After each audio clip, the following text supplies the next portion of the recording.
성령 시리즈로 네 번의 말씀 우리가 나누게 되는데, 오늘이 이제 마지막 네 번째 성령 시리즈 성령의 충만에 대해서 오늘 말씀을 나누려고 합니다. 성령 시리즈 가운데서 사실 가장 중요한 부분입니다. 세 번의 그 강의를 이제 다시 한번 좀 요약하는 거, 그리고 나서 네 번째 성령 충만에 대해서 나누도록 하겠습니다. 첫 번째 이 성령 시리즈로 나눴던 것이 성령님은 누구신가 하는 부분을 나눴습니다. 성령님은 누구신가라고 할 때 우리가 반드시 먼저 떠올려야 하는 것이 다름 아닌 바로 성령님은 하나님이시다, 인격이신 하나님이다라는 것을 우리가 분명히 기억을 해야 하는 것입니다. 많은 사람들이 성령님이 하나님이신 것을 알지만 대부분 또 성령님을 어떤 물체와 어떤 능력 이런 것으로 또 생각하는 경우가 많이 있습니다. 근데 항상 성령님을 떠올릴 때 가장 먼저 우리가 생각해야 되는 것이 성령님은 인격이신 하나님이시다라는 것. 성부, 성자, 성령, 하나님. 하나님이시다라는 걸 반드시 기억해야 되고요.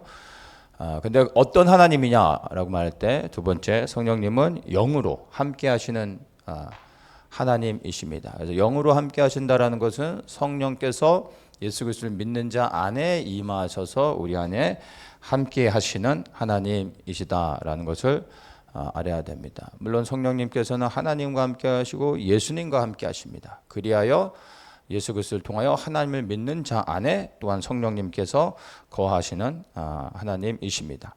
세 번째, 성령님은 역사하시는 하나님, 그래서 능력을 행하시는 하나님, 이렇게 또 이해를 하면 될 것 같습니다. 성령께서 모든 권세와 능력을 다 가지고 계시죠. 그것을 가지고 하나님의 일을 행하시는 분이십니다. 그래서 우리가 이제 흔히 성령의 권능, 권세와 그 능력을 이야기할 때 그 모든 것들이 성령님을 통하여 성령님 안에서 나오는 것입니다. 그래서 성령님은 역사하시는, 능력을 행하시는 하나님이십니다. 네 번째, 성령님은 생명의 하나님이십니다. 하나님께서 아담을 창조하시고 나서 그 다음에 생기를 불어넣으실 때 비로소 생명이 되어 아담이 살아났습니다. 그러니까 하나님이 불어넣으신 생기가 콧바람이 아니라 바로 성령 하나님의 역사하심입니다. 성령 하나님이 역사하실 때 생명이 살아나게 됩니다. 그래서 성령님은 바로 생명의 하나님이시다. 그래서 부활의 능력으로 죽은 예수님을 다시 살리신 분이 하나님이신데, 그 죽으신 예수님을 다시 살리신 그 능력, 그것이 바로 또 성령의 역사하심이었음을 또 우리는 알아야 될 것입니다. 다섯 번째, 성령님은 보혜사 하나님이시다. 그래서 보혜사는 돕는 자라는 의미죠. 그래서 보혜사 하나님은 우리가 잘 알고 있는데 그 돕는 하나님이 바로 성령께서 우리를 돕는 분으로 착각합니다. 근데 그 보혜사 하나님은 우리 안에 임하셔서 우리를 돕는 분이 아닙니다. 그래서 오해하시면 안 됩니다. 그래서 우리의 필요를 돕고 우리가 원하는 것들을 채워주시는 우리의 비서 역할을 하시는 분이 아니라, 그분은 우리 안에서 하나님의 일을 행하시는 분입니다. 그것을 보혜사, 그래서 우리를 돕는 것이 아니라 하나님의 일을 행하시는 겁니다. 그래서 우리 안에서 우리와 함께 연합하여 하나님의 일을 이루어 가시는 보혜사 하나님입니다. 두 번째 강의에서 이제 내주하시는 성령님과 성령의 권능에 대해서 나눴습니다. 성령님에 대해서 가장 많은 그 오해, 잘못 알고 있는 것이 바로 이 두 번째 내용입니다. 그래서 이 부분을 잘 정리할 필요가 있습니다. 내주하시는 성령님, 그분은 인격이신 우리 안에 거하시는 하나님이시죠. 그리고 성령의 권능, 그 성령의 권능은 인격이신 성령님 안에서 성령님께서 행하시는 권세와 능력을 말하는 겁니다. 그래서 이것을 우리는 구분해서 이해를 해야 됩니다. 물론 한 분 성령님을 통하여 권세와 능력이 나타나는 것이지만 우리는 성령 하나님과 성령의 권능을 우리는 잘 이렇게 구분을 할 수 있어야 됩니다. 그래서 첫 번째, 믿는 자 안에 내주하시는 성령님. 바로 그분은 예수님을 믿고 그리하여 하나님의 백성이 된 사람들 안에 거하신다라는 것을 우리가 분명하게 기억을 해야 됩니다. 그래서 아무 사람 안에 거하는 것이 아니라 예수 그리스도를 통하여 하나님의 백성이 된 자 안에 거하시는 하나님이십니다. 그것이 내주하시는 성령님이신 겁니다. 그리고 두 번째, 성령의 권능.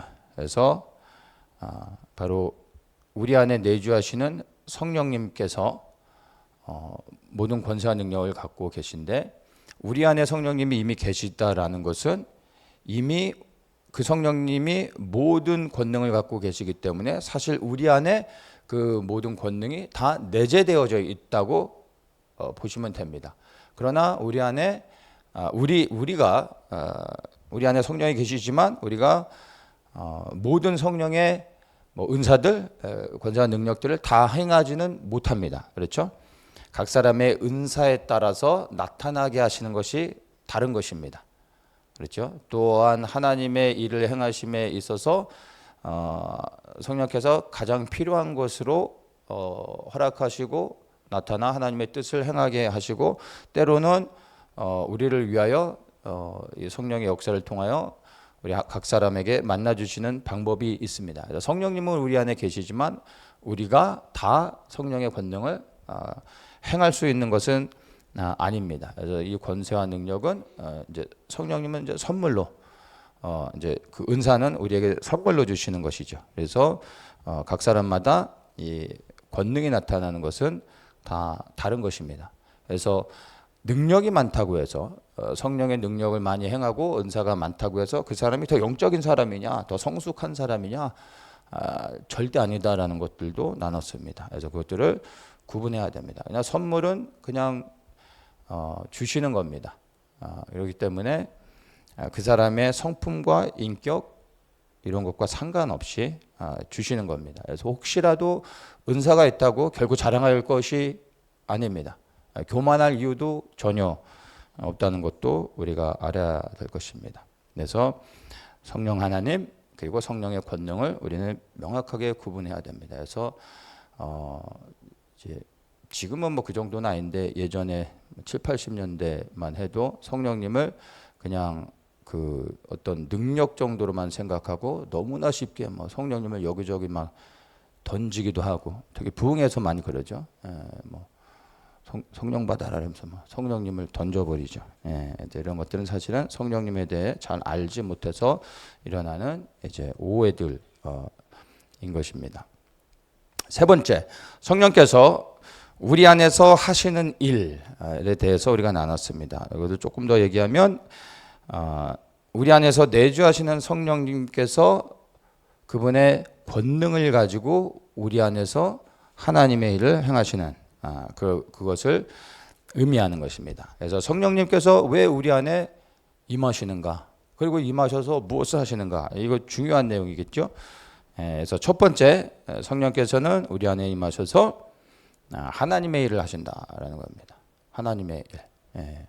우리가 원하는 일을 하는 게 아니라, 우리의 일을 도와주는 게 아니라, 나의 소원을 들어주시는 분이 아니라 하나님의 일을 한다는 겁니다. 정확하게는 하나님의 나라가 이 땅에 이루어지는 그 일들을 위해서 성령께서 우리 안에서 하나님의 일을 행하신다라는 것입니다. 그래서 우리가 성령을 이렇게 구하고, 그리고 성령님께 도움을 요청하면서 우리가 어떤 경우에는 나의 필요를 위해서 성령님께 성령이 내 안에서 뭔가를 나를 위해 행해 주시기를 우리가 이렇게 소원하기도 합니다. 그런데 본질적으로 성령님은 우리 안에서, 보혜사 성령님이 우리 안에서 행하시는 일은 하나님의 일을 행하기 위해 우리 안에 오시는 겁니다. 그렇죠? 예수님께서 이 땅에 오셔서 하나님의 일을 행하셨고 예수님이 승천하신 다음에 그 예수님이 행하셨던 그 일들을 바로 예수 그리스도를 믿는 그 제자들을 통하여 계속해서 그 일을 이루어 나가기 위하여 예수님이 대신하여 성령님을 보내주신 겁니다. 그래서 성령님은 예수님과 함께 계셨던 그 성령님이 이제 이 땅에 오셔서 예수 그리스도를 믿는 자 안에서 예수님이 행하셨던 그 일들을 그대로 하시는 겁니다. 그래서 우리가 무엇을 해야 되냐면 복음서를 보면 예수님이 무엇을 행하셨는지 명확히 알 수 있죠. 그러면 우리가 이 땅 가운데서 여전히 그리스도의 이름으로 복음서에서 예수님이 하셨던 그 일들을 우리가 동일하게 해야 되는 겁니다. 그것이 성령님이 우리 안에서 우리와 연합하시며 하시는 일이라는 겁니다. 그것을 바로 하나님의 나라가 이 땅에 이루어지는 그 일들을 위하여 우리 안에서 일하신다라는 것입니다. 두 번째는 거듭남을 주시는 겁니다.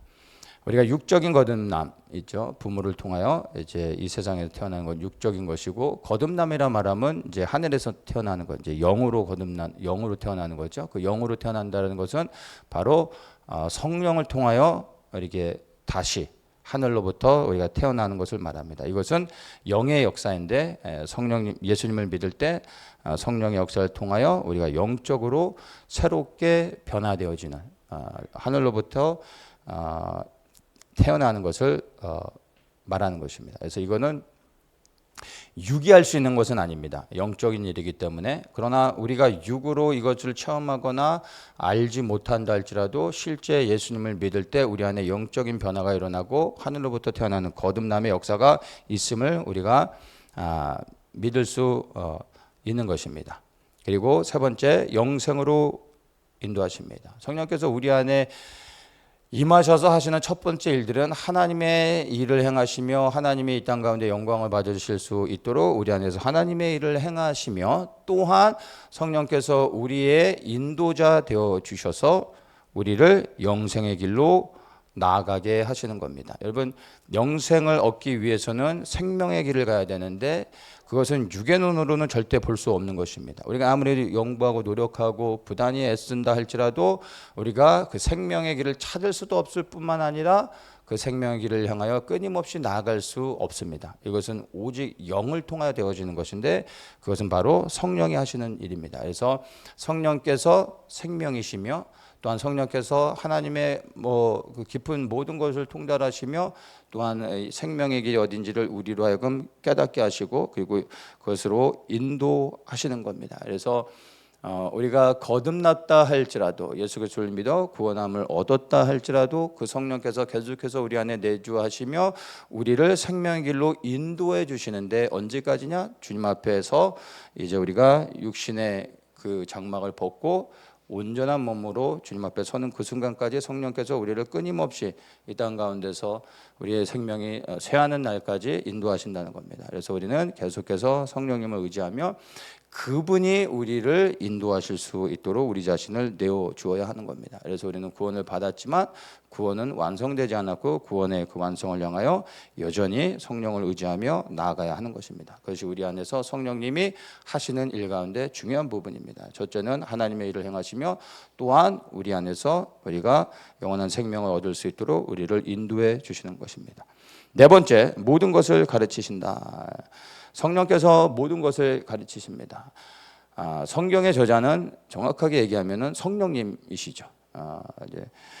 성경의 저자들이 각각의 사람들이 있지만 그 사람들이 쓴 것이 아니라 다 성령의 감동을 통하여 각 사람의 독특함을 통하여 성령께서 성경을 쓰게 하셨습니다. 그래서 오직 성령님만이 하나님의 말씀을 정확히 하십니다. 그래서 어떤 사람들은 우리에게 필요한 것은 말씀이다. 말씀만 있으면 된다. 그러니까 성경만 있으면 된다 하면서 다른 것들은 다 필요 없다. 그래서 특히 이 말씀만을 강조하는 근본주의자들의 문제가 뭐냐면 성령님을 부인하는 경우가 많습니다. 성령님은 필요 없다. 사도행전 이 초대교회 때 이제 성령의 역사는 끝났다. 이제 우리에게 말씀만 있으면 된다라고 말합니다. 그런데 그렇지 않습니다, 여러분. 이 말씀을 성령께서 기록하셨는데 성령께서 우리의 눈을 열어 이 말씀의 영적인 의미들을 깨닫게 하지 아니하고서는 어떻게 우리가 육의 지혜로서 하나님의 말씀들을 다 깨달아 알 수 있겠습니까? 절대 불가능한 것입니다.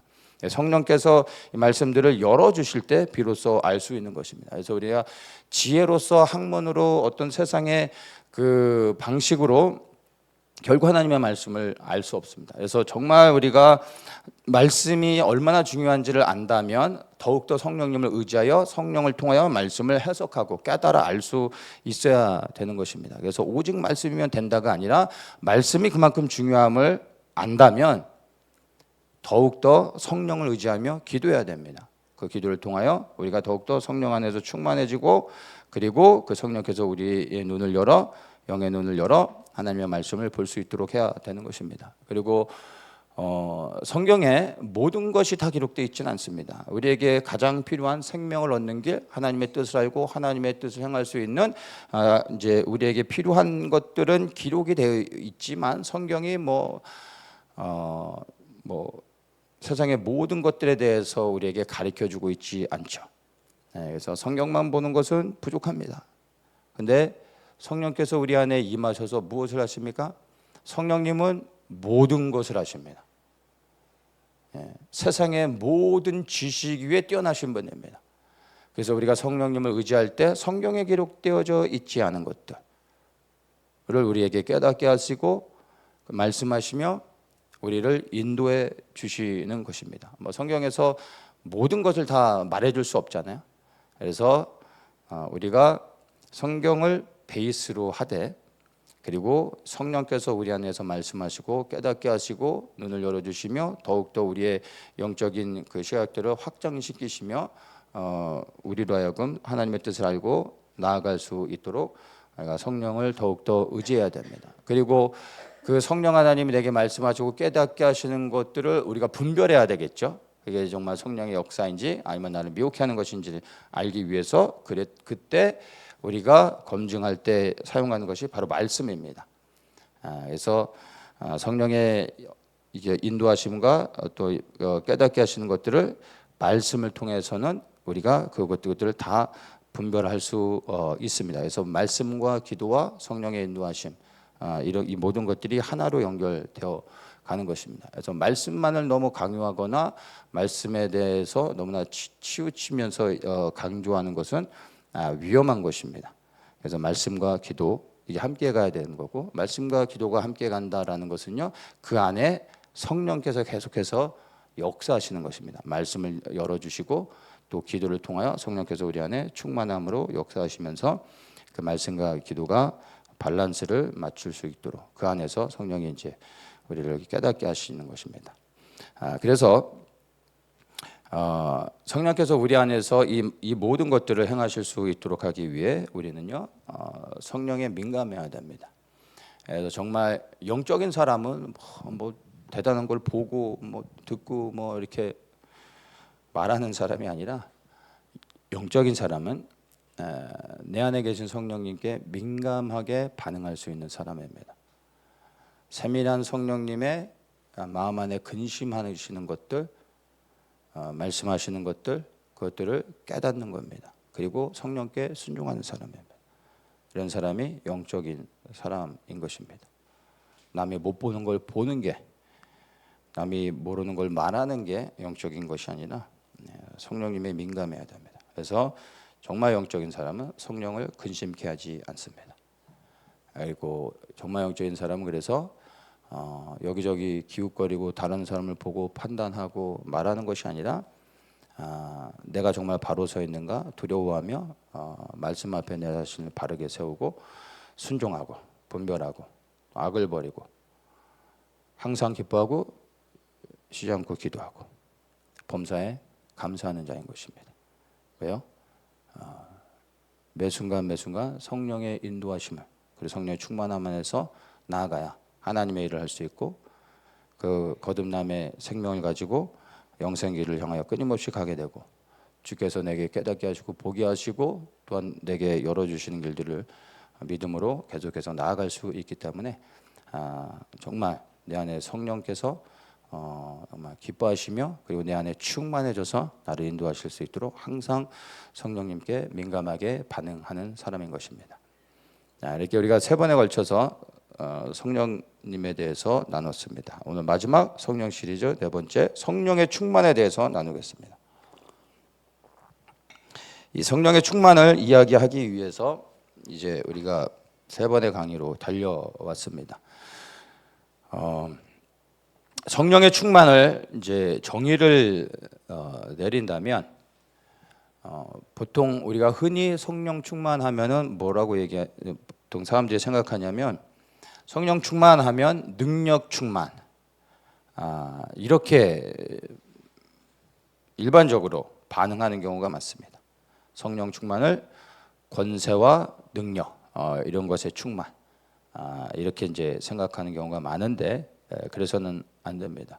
성령 충만이라 말할 때 첫째 성령님을 말할 때 그 성령님은 인격이신 하나님이시죠. 그래서 성령의 충만이란 내 안에 성령님께서 임하셨다라는 것이죠. 그분이 내 안에서 충만하다라는 겁니까? 그리고 또 성령님이 내 안에 충만하다라는 것은 당연히 성령님 안에 있는 권세한 능력도 내 안에서 충만한 것입니다. 이 성령의 충만이라고 말할 때 성령 하나님과 성령의 권능이 두 가지를 다 의미하는 겁니다. 성령 하나님이 내 안에서 충만히 임하시고 또한 그 권세한 능력이 내 안에 충만하여서 언제든지 하나님의 일을 위하여 하나님의 뜻을 위하여 그것들을 사용할 수 있는 준비가 되어지는 것이 성령의 충만인 것입니다. 그래서 예를 좀 든다면은 우리가 때로는 이제 낙심되어질 수가 있겠죠. 우리가 낙심되어졌을 때 낙심된 우리를 다시 회복시키시며 일어나게 하시는 분은 누구이십니까? 성령의 권능으로 되어지는 겁니까?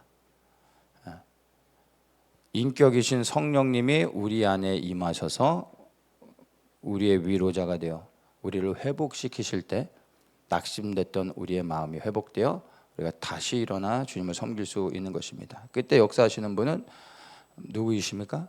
인격이신 성령 하나님. 그건 권세와 능력으로 되어지는 것이 아닙니다. 그런데 쉽게 이제 우리가 얘기해서 어떤 이 병을 치유한다고 했을 때 병을 치유하는 것은 무엇입니까? 성령님께서 하시는 거고 성령님을 통하여 되어질 수 있지만 보다 더 구체적으로 얘기하면 그것은 성령의 권능, 치유의 역사심, 능력인 것이죠. 그래서 우리에게 다 필요한 겁니다. 한 가지만 필요한 게 아닙니다. 이 두 가지 다 성령 하나님 그리고 성령의 권능 이 두 가지가 우리에게 다 필요합니다. 때로는 성령의 권능을 사용해야 될 때가 있고 때로는 성령 하나님이 우리 안에 있어야 됩니다. 엘리야가 놀랍게 혼자서 850대 1로 싸워서 승리하여 이 이방 선지자들을 다 이제 제거합니다. 그렇게 승리하였음에도 불구하고 하나님의 권능으로 그 일을 했죠. 불을 내리는 건 성령의 이 능력인 거죠. 그랬음에도 불구하고 승리했음에도 불구하고 그가 두려워 도망가고 낙심되어 두려워 떨고 있었죠. 이제 그가 다시 어떻게 회복되어집니까? 권세와 능력으로 회복되어지는 겁니까? 바로 이제 성령 하나님이 임하셔서 그를 회복시키시는 것이죠. 그래서 우리에게 어느 하나만 필요한 게 아니라 다 필요한 것입니다. 그래서 우리가 성령의 충만함을 받았을 때 우리의 죽어있던 영이 살아나고요, 힘을 얻고 지혜를 얻고 그리고 분별하며 하나님의 뜻을 행하고 담대히 또 복음을 전파할 수 있는 것입니다. 복음을 전파하는 건 능력입니까? 내 안에 임하신 성령의 역사하심인 거예요. 성령 하나님, 인격이신 성령 하나님의 일하심입니다. 근데 또한 성령의 충만함을 받았을 때 우리 안에 초자연적인 역사하심과 치유와 문제 해결, 돌파들을 이뤄냅니다. 이것은 능력인 것이죠. 성령의 권능입니다. 그래서 성령의 충만은 때로는 인격이신 성령님, 때로는 능력, 때로는 둘 다일 수도 있습니다. 그래서 우리에게는 어느 하나만 필요한 것이 아니라 이 두 가지가 다 필요한 거죠. 그래서 인격이신 성령 하나님이 항상 우리 안에 충만할 수 있도록 해야 되고, 그리고 그 충만한 가운데서 성령 하나님의 권세와 능력이 우리를 통하여 나타날 수 있도록 우리가 항상 준비되어야 하는 것입니다. 그래서 우리가 성령의 충만함을 받아야 되는 것입니다. 그런데 이 성령의 충만함을 받는 것에 대해서 조금 더 구체적으로 좀 보도록 하겠습니다. 어떤 경우는 사람들이 성령의 충만함을 받아야 되는 이유에 대한 절박한 이유를 잘 모릅니다. 근데 이 성령의 충만함은 너무나 중요한 것입니다. 우리가 예수를 믿고 구원을 받았지만 구원을 받았기 때문에 더욱더 성령의 충만함을 강구해야 되는 것입니다. 그 성령의 충만함을 왜 강구해야 되는지를 한번 보겠습니다. 사도행전 4장 29절에 보면은요, 주여 이제도 저희의 위협함을 하감하옵시고 또 종들로 하여금 담대히 하나님의 말씀을 전하게 하여 주옵시며 손을 내밀어 병을 낫게 하옵시고 표적과 기사가 거룩한 종 예수의 이름으로 이루어지게 하옵소서 하더라. 빌기를 다음에 모인 곳이 진동하더니 무리가 다 성령에 충만하여 담대히 하나님의 말씀을 전하니라. 여기서 보면 하나님의 말씀을 담대히 전하게 해 주시옵소서 그랬습니다.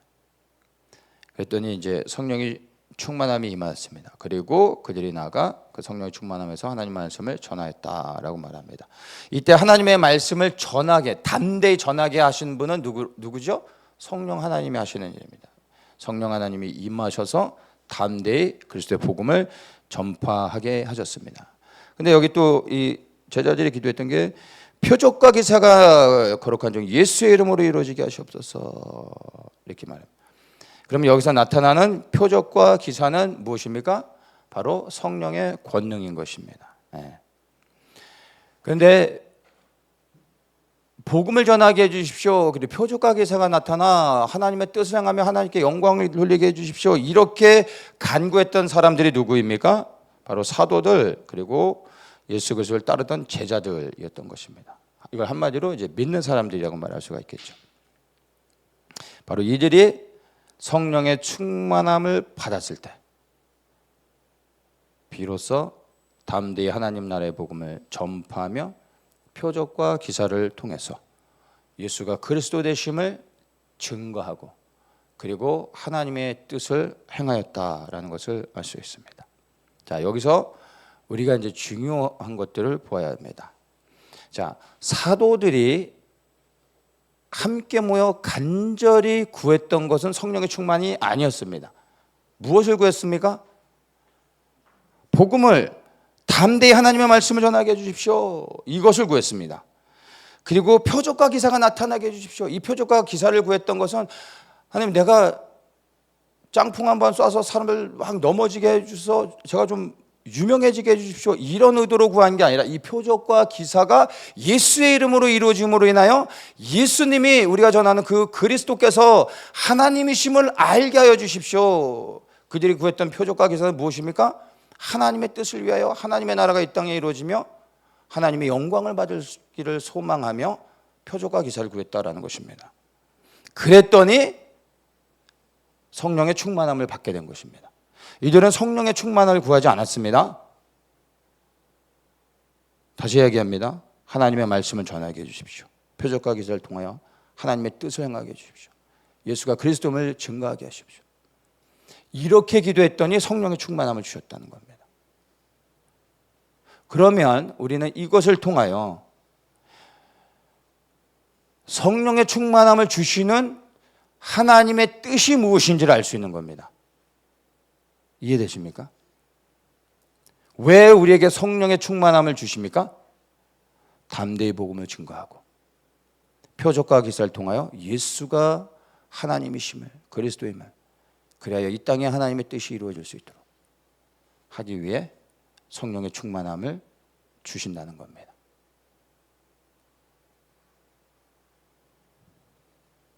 여러분은 성령의 충만을 위해 기도하십니까?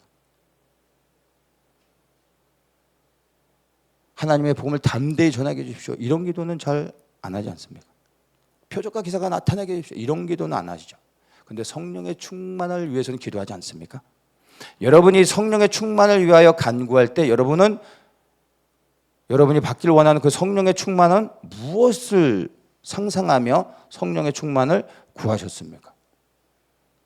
대부분의 사람들이 성령의 충만을 간구할 때 뭐요? 치유, 내가 회복되고, 그리고 이 성령의 충만을 통하여 내가 행복해지고 내 문제가 해결되고 뭐 이런 거 아닙니까? 나를 위하여 성령의 충만을 구하는 사람들이 너무나 많습니다. 여러분, 성령의 충만은 그런 걸 위해서 구하는 게 아닙니다. 성경적으로 구하셔야 됩니다. 수많은 사람들이 성령의 충만을 구하지만 다른 걸 생각하면서 성령의 충만을 구하고 있다는 겁니다. 성령의 충만이 아니라 다른 영이 충만해질 수 있습니다. 네, 여러분, 성령의 충만을 구해야 됩니다. 그런데 성령의 충만을 구할 때 여러분, 불순한 동기로 성령의 충만을 구해서는 안 됩니다. 오직 하나님의 영광을 위하여, 하나님의 뜻이 이루어지길 위하여 성령의 충만을 구하셔야 됩니다.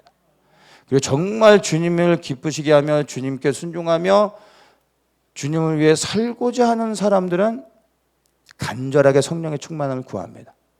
왜냐하면 그 성령의 충만함 없이는 주님의 부르심의 자리로 나아가 사명을 감당하며 주님을 기쁘시게 하며 주님께 순종할 수 없다라는 것을 알기 때문에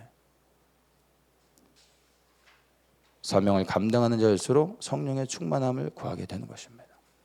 여러분의 마음에 성령의 충만을 구했던 동기들을 바르게 하셔야 됩니다. 그리고 간구하십시오. 그러면 정말 그 성령의 충만함을 주십니다. 그래 담대히 그리스도가 하나님 되심을 전파하며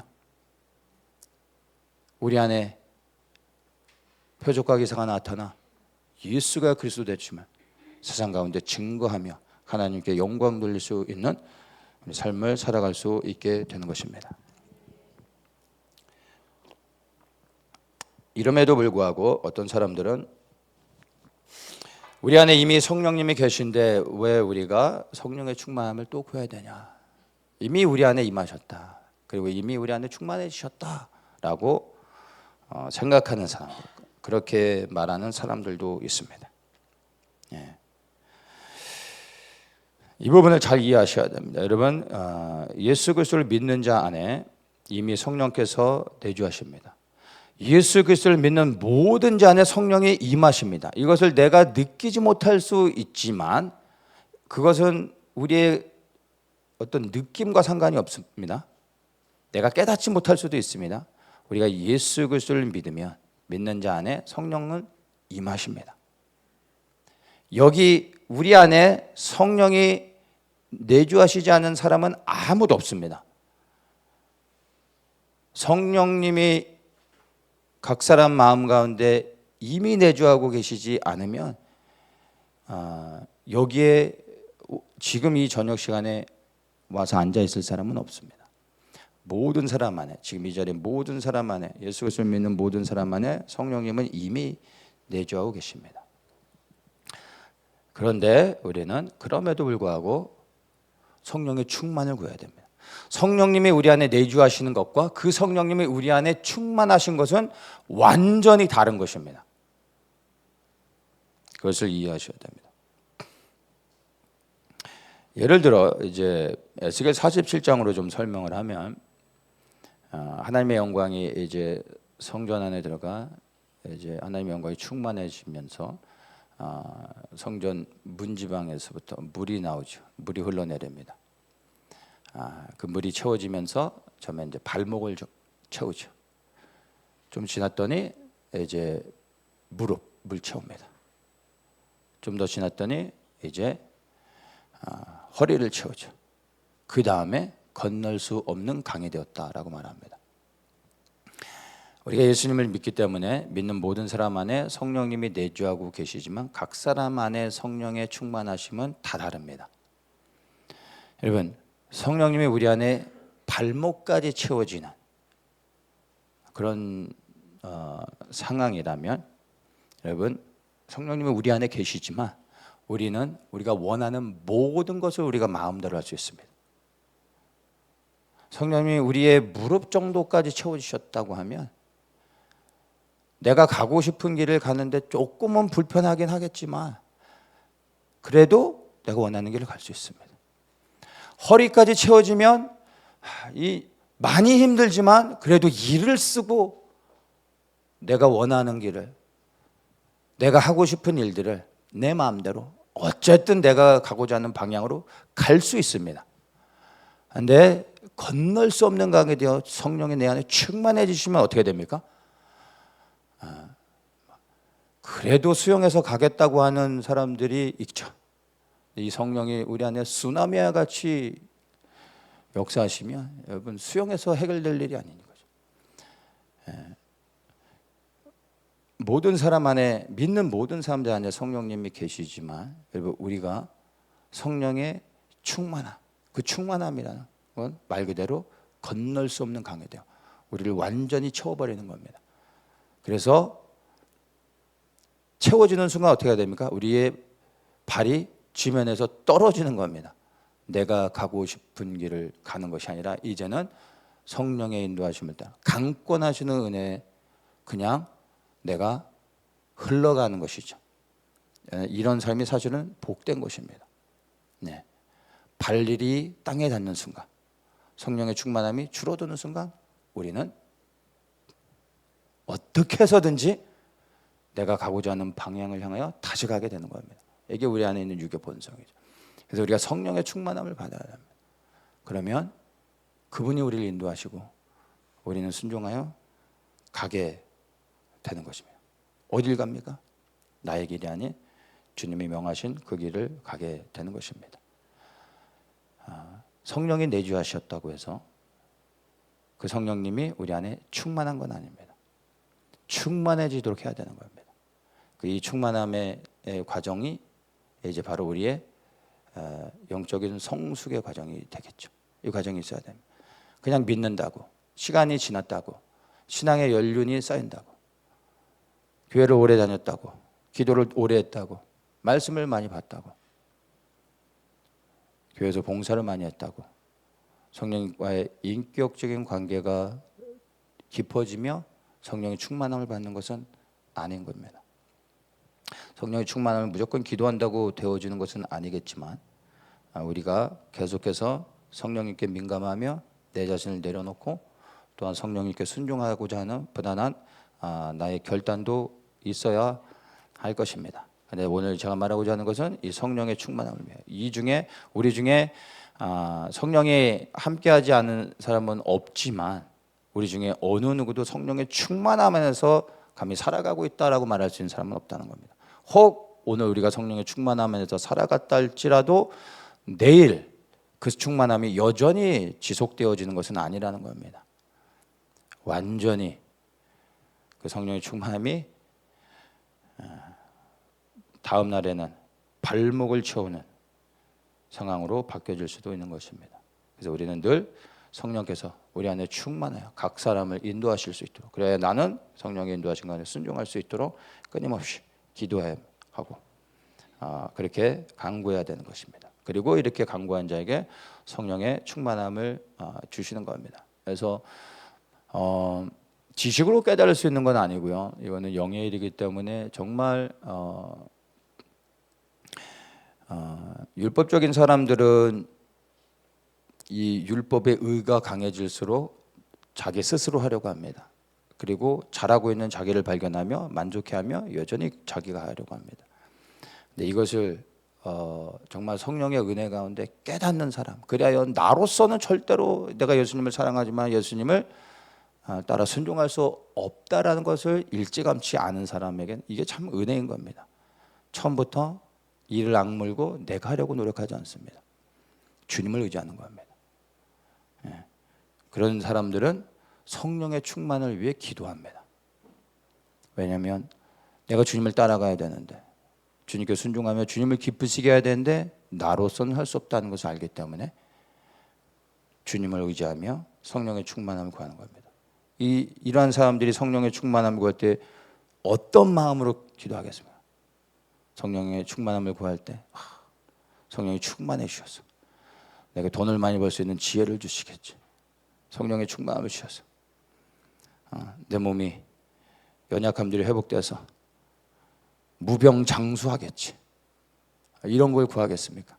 아닙니다. 오직 그 성령의 충만함을 통하여 나는 사라지고 예수 그리스도께서 영광을 받으시고 하나님의 뜻을 행하기를 소망하며 그 성령의 충만함을 사모하며 기도하게 된다는 것입니다. 우리가 성령의 충만함을 계속 간구해야 됩니다. 이 성령의 충만함에 단계가 있습니다. 첫 번째 단계는요, 예수님을 믿을 때 성령이 우리 안에 임하시는 겁니다. 아까 좀 나눴었지만 예수님을 믿는 순간 우리 안에 성령이 임하십니다. 그래서 하나 예를 보면 요한의 예수님께서 요한의 침례를 받고 물에서 올라오실 때 성령의 충만함을 입으셨습니다. 이것은 하나의 예표입니다. 예수님은 침례를 받으실 필요가 없으셨지만 우리에게 예표가 되기 위하여 이제 침례를 받으신 거죠. 그리고 침례를 받고 올라오실 때 성령이 임하셨습니다. 마태복음 3장 16절 예수께서 침례를 받으시고 그 물에서 올라오실 새 하늘이 열리고 하나님의 성령이 비둘기같이 내려 자기 위에 임하심을 보시다니. 침례를 받고 올라오실 때 성령이 임하셨습니다. 침례는 살펴보면 구약에서는 언약으로 하나님의 백성이 되었습니다. 그래서 그 하나님의 언약 백성의 징표가 무엇입니까? 아브라함에게 이 언약의 징표로 할례를 행하게 하셨습니다. 그래서 할례는 곧 하나님과의 언약의 증거. 할례는 하나님의 백성이라는 것을 보여주는 것입니다. 신약에서는 예수님을 믿음으로 하나님의 백성이 됩니다. 예수 그리스도를 믿을 때 하나님의 백성이 되는데 그 믿음의 징표, 내가 예수님을 믿는다라는 징표를 보여야 되는데 그 믿음의 징표가 구약 때는 하나님을 믿는다는 징표가 이스라엘 백성들에게는 할례였습니다. 할례를 받지 않는 자들은 반드시 돌로 쳐 죽이는 겁니다. 신약에서 예수 그리스도를 믿는다는 믿음의 징표는 바로 침례입니다. 그래서 정말 예수님을 믿고 그래야 침례의 의미를 안다면 예수님을 믿는 모든 사람은 반드시 침례를 받아야 되는 겁니다. 그렇다고 해서 침례를 받아야 구원을 받느냐, 침례를 받지 못하면 구원을 못 받느냐, 전혀 아닙니다. 하나의 예표인 것입니다. 징표입니다. 침례가 구원을 보장해 주지는 않습니다. 루터교는 침례를 받지 못하면 구원이 없다라고 교리적으로 이제 명시를 했습니다. 비성경적인 겁니다. 그러나 우리가 구원을 받기 위해서가 아니라 믿음의 징표로 반드시 우리가 예수님을 믿으면 입으로 시인해야 되죠. 그리고 침례를 통하여 증인들 앞에서 내가 증표를 보여야 되는 것입니다. 구약의 할례와 같이 그것이 침례입니다. 그래서 반드시 믿는 자는 침례를 받습니다. 그래서 침례는 첫째, 예수님께서 나의 구원자 되심을 믿습니다. 내가 죄인이고 주께서 나의 죄를 대신하여 죽으심으로 내가 죄가 사함 받았습니다. 그래서 예수님이 나를 구원하셨습니다. 이것을 믿는 것입니다. 둘째, 나는 죽고 내 안에 그리스도께서 사셨습니다. 이제 나의 주인은 내가 아닌 예수 그리스도입니다. 라는 것을 침례를 통하여 내가 먼저 경험하고 사람들의 증인들 앞에서 그걸 보여주는 거죠. 그래서 세례가 아닌 침례를 받아야 되는 겁니다. 머리에다 물을 깔짝거리는 이런 것이 아니라 침수 침례, 완전히 물에 잠기어서 다시 올라오는. 물에 잠기는 것은 내가 죽는 것이고 다시 내가 올라오는 것은 내가 아닌 그리스도가 내 안에 사심을 사람들 앞에 증명하며 이제 나의 주인은 그리스도가 되셨습니다 라고 침례를 통하여 그것을 증거하는 것입니다. 네. 그래서 침례는 내가 죽고 예수님이 나의 주인 되셨음을 고백하는 믿음의 징표인 것입니다. 이와 같이 이렇게 예수님을 믿을 때 이제 성령이 임하시는 것입니다. 그래서 예수님께서 침례를 받고 나오실 때 성령이 임하셨다라는 것을 우리에게 적용하면 예수님을 믿는 모든 사람들에게도 성령께서 이와 같이 믿는 모든 자들에게 성령에 임하신다는 것입니다. 그래서 성령이 내게 임하시는 것은요, 나의 어떤 노력과 행위와 지식으로 되어지는 것이 아니라 바로 오직 믿음으로 되어지는 것입니다. 이것이 이제 성령 충만의 1단계. 우리 모두가 이 성령 충만의 1단계, 성령이 우리 안에 임하신, 내주하시는 것들을 다 이미 경험했고 우리 안에 다 성령이 함께 하고 계십니다. 그래서 이것을 우리가 예수님을 믿을 때 성령이 임하시는 것, 이것을 성령 충만의 1단계라고 말할 수가 있는 것입니다. 다시 얘기하지만 이 성령 충만의 1단계는 믿는 모든 사람들에게 이미 다 일어난 일이라는 것입니다. 여러분이 그것을 느꼈던 못 느꼈던, 깨닫던 깨닫지 못했던, 이것은 이미 우리 안에 다 일어난 역사인 것입니다. 그렇다면 성령님이 우리 안에 임하셨으면 뭐 그것으로 충분하지 무슨 또 성령의 충만함을 받아야 되는가, 이렇게 말할 수가 있는 것이죠. 그런데 내 안에 임하신 성령님과 친밀해지고 성령의 충만함을 받을수록 주님의 뜻을 더욱더 분별하여 알게 됩니다. 우리가 예수님을 믿고 말씀을 보지만 말씀을 그냥 한번 읽으면 여러분 뭐 그냥 말씀의 의미가 다 풀어집니까? 아니잖아요. 읽고 뭐 10번 읽는다고 해서 풀어지는 것도 아니죠. 성령님이 내 안에 임하시고 그 성령님과의 인격적 관계가 깊어질수록 그 성령님이 내 안에서 영의 눈을 열어 하나님의 말씀을 어느 순간 깨닫게 하시는 겁니다. 네. 그때 이 말씀이 내게 생명으로, 능력으로 역사하게 되는 것입니다. 네. 그리고 성령의 충만함, 예수님을 믿어 성령님이 우리 안에 계시지만 그 성령이 처음의 단계는 걸음마 수준 어린아이와 같은 상황이죠. 그래서 우리가 예수님을 사랑하지만 예수님을 따라갈 힘은 없는 겁니다. 예수님을 위해 살고 싶지만 예수 그리스도를 위해 살 수 있는 능력은 없는 것입니다. 그래서 성령님께서 우리 안에 정말 더욱더 충만해져서 우리가 영적으로 성숙해졌을 때 비로소 주님을 따라갈 수 있고 주님을 생명들여 섬길 수 있게 되는 것이죠. 이 과정이 있는 것이죠. 그래요. 처음에는 우리가 순종하고자 하는 의지는 있지만 순종할 수 있는 능력은 없습니다. 베드로는 예수님을 너무나 사랑했습니다. 진심으로 사랑했습니다. 그러나 예수님을 위해 생명을 드린다라고 자신하여 고백하지 하고 예수님 앞에서 그 고백을 반드시 지키겠다고 얘기했지만 하찮은 여자 종 앞에서 예수님을 저주하며 부인했습니다. 예수님을 배반한 것이 아니라 예수님을 사랑했지만 예수님을 생명들여 사랑하고 순종하고 끝까지 예수님을 따를 수 있는 능력은 그에게 없었던 것입니다. 근데 여러분 뭐 성경에 나와 있지 않지만 이제 그 기록에 의하면 전승에 의해서 보면 베드로는 십자가에 거꾸로 매달려 죽었다고 하지 않습니까? 십자가에 매달려 죽을 때 예수님이 십자가에 매달려 죽으셨는데 내가 어찌게 예수님과 똑같은 방식으로 죽을 수 있냐? 나를 거꾸로 매달아라. 해서 거꾸로 매달았습니다. 그래서 죽었지 않습니까? 근데 그가 결국에는 그리스도를 위하여 생명을 드릴 수 있었던 것은 무엇입니까? 성령의 충만함 안에서 그가 살아갔기 때문에 예전 그 고백을 지킬 수 있는 능력을 받을 수 있었던 것입니다. 과정에 있는 겁니다. 어느 한순간에 되어지는 게 아닙니다.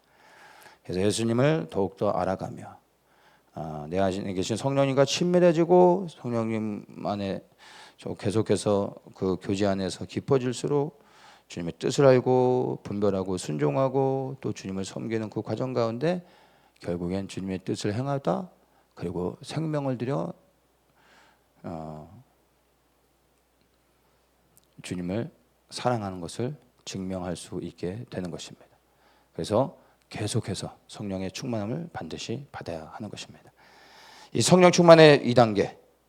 그렇다면 어떻게 해야 지속적으로 성령의 충만함을 받고 그 충만함을 유지할 수 있을까요? 중요한 건 성령의 충만함도 받아야 되지만 그 성령의 충만함을 계속해서 유지해야 된다는 겁니다. 한 번 충만히 임하셨다고 해서 그게 자동적으로 충만함이 유지되는 게 아니라는 거죠. 끊임없이 우리가 그 성령의 충만함을 유지해야 되는 겁니다. 첫 번째, 성령의 충만함을 지속적으로 받고 유지할 수 있는 첫 번째, 회개해야 됩니다. 사도행전 2장 38절 베드로가 가로되 너희가 회개하여 각각 예수 그리스도의 이름으로 침례를 받고 죄사함을 얻으라. 그리하면 성령을 선물로 받으리니. 회개하라. 성령을 선물로 받을 거다. 여러분 회개하여 예수님을 믿을 때 성령의 충만함을 받게 되는 것입니다. 근데 이것은 사실은 성령 충만의 1단계 아닙니까? 예수님을 믿을 때 회개가 전제되지 않습니까? 먼저 회개해야 예수님을 믿을 수 있게 되는 것이죠. 예, 그런데 계속해서 성령의 충만함을 받고 그 성령의 충만함을 유지하기 위해서는 반드시 회개가 선행되어야 하는 것입니다. 예수님을 믿은 이후로부터 우리가 죄를 짓지 않는다면 회개할 필요가 없습니다. 회개는 죄에 대해 죄를 회개하는 거예요. 죄에 대하여 돌이켜 그리스도의 방향으로 나아가는 겁니다. 죄를 짓지 않았으면 회개할 필요가 없습니다. 여러분 죄를 안 지셨으면 회개를 굳이 하려고 할 필요가 없어요. 죄도 안 졌는데 왜 회개합니까? 근데 우리가 왜 날마다 나를 돌아보며 주님 앞에 회개합니까? 우리는 죄된 본성을 가지고 있기 때문에 베드로와 같이 예수님을 사랑함에도 불구하고 예수님을 섬기기로 생명 들여 끝까지 따라가겠다고 다짐했음에도 불구하고 우리는 넘어집니다. 왜요? 우리 안에 죄성이 있기 때문에. 그래서 알게 모르게 우리는 죄를 짓습니다. 그래서 우리는 그 죄를 회개해야 됩니다. 성령은 거룩하시기 때문에 우리 안에 죄가 있으면 성령께서 우리 안에서 자유롭게 하나님의 뜻을 행하실 수가 없습니다. 더러운 곳에서 그분이 함께 하실 수 없습니다. 우리 안에서 근심하십니다. 이해되시죠?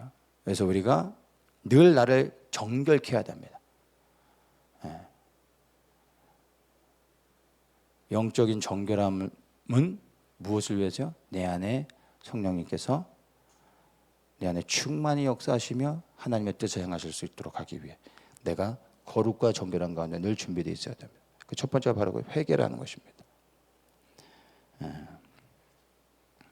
두 번째, 구해야 됩니다. 이게 중요한 부분입니다. 구해야 성령의 충만함을 받습니다. 누가복음 11장 9절부터 제가 한번 읽겠습니다. 내가 또 너희에게 이르노니, 예수님이 하시는 말씀입니다. 구하라 그러면 너에게 주실 것이요, 찾으라 그러면 찾을 것이요, 문을 두드리라 그러면 너에게 열릴 것이요, 구하는 이마다 받을 것이요, 찾는 이가 찾을 것이요, 두드리는 이에게 열릴 것이니라. 너희 중에 아비된 자 누가 아들이 생선을 달라 하면 생선 대신에 뱀을 주며 알을 달라 하면 정갈을 주겠느냐.